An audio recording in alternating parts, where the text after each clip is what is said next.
Good morning, train fans, and my special train fans, Ellie and Julian. Today's show is going to be about the Greenberg Trainshow at Oaks, Pennsylvania, that I attended about a week and a half ago, and finally got a chance to sit down and do a video about it. And I'm going to talk about the things that I purchased at the show, and we'll get right to it. So, see you in a few secs. Okay, so first up is a Lionel 8607, and it's classified as an Adriatic because it has a wheel configuration of 264. It's in a light gray color scheme with yellow highlights, as you can see. It's a locomotive that has a headlight up at the front, and it has some nice detailing on it. It was made by the Lionel Company in 1989 during the period when Mr. Richard Kuhn had recently purchased the Lionel Company from MPC. And so this was a period of time when things were beginning to change rapidly at Lionel. And the matching tender here that you see with a nice realistic looking coal bin at the top and some other nice details on it, also with the yellow and black and gray color scheme. This is a very, very nice locomotive. I was able to pick this up at the train show for the really, really amazing low price of $30. Right? And it is in functional condition. The smoke unit works. I can't say that it's the most prolific smoker I have ever seen, but it does work. And we'll see it in the video when I show it to you.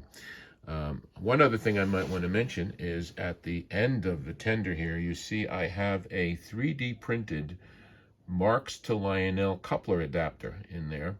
And I'm going to be using that in the video that I show you because this locomotive is going to be pulling a string of Marx tin train. All right, so I'll be back in a few seconds and we'll talk about the next purchase that I made. So here we have a K-line Reading Lines locomotive. This is in a wheel configuration that's called the Pacific, and it's because it has 4 wheels at the front, 6 for the driver, and 2 under the cab, as you see. It also has a headlight at the front, okay? It has a working smoke unit. This type of smoke unit, it's called a Seath type of smoke unit. Works a little differently than some of the other ones, and it's not the most prolific smoker I've ever seen.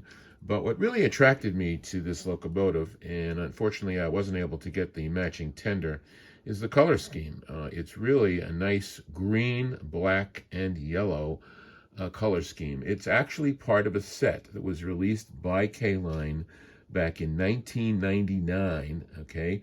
It included a tender and some cars and some track and a transformer.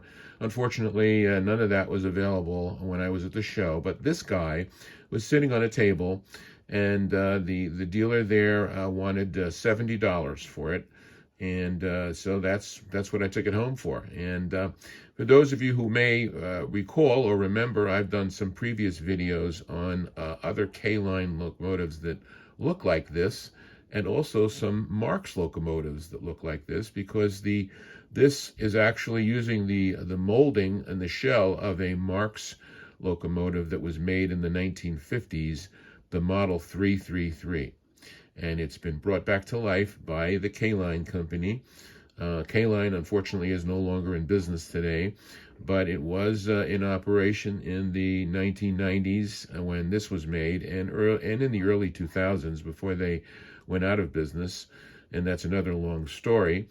But these locomotives always attracted my attention, particularly because of this kind of, I guess, concentric rod that's coming off of the drive rods there. I don't see that very often on a lot of other similarly configured locomotives. So this also has a DC motor in it, so it's a lot more, I guess, as far as being able to move slowly and to be able to coast to a stop, it does a much better job. Anyway, this is the second locomotive. We'll move on to the next purchase.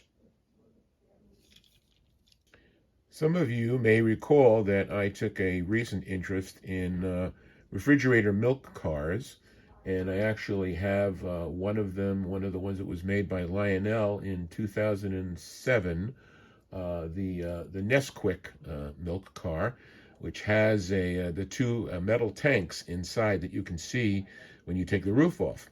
I saw this car again at the Greenberg Train Show. It's from an earlier period of time that Lionel was making these cars, and it doesn't have any interior detail, but it is somewhat nicely lettered and somewhat nicely weathered. And so I picked it up, and of course the other reason that it attracted my attention was that it was only $10. So I'm adding it to my milk car collection, and we'll be continuing to look for more of them. Last but not least, I wanted to show you the Marx water tower that I picked up for $15 at the Oaks show. I've been looking for one of these because I have another one of them that has a lot of problems. It's actually not a Marx version, it's a K-line version. It was a copy of the Marx version, but the bubbling center column no longer functions because the area where the light bulb is doesn't have enough heat to heat the fluid up that makes the bubbles. But this one is working perfectly and really nicely, so I couldn't resist it for $15, so I picked it up. So I hope you enjoy it, and thanks again to all of you for subscribing to my channel. I hope that you're enjoying the content that I am showing you. And please like and comment, and if you haven't already, please subscribe, and we'll see you soon again on the Marsania and Harlem River Railroad. Thanks a lot. Bye-bye for now.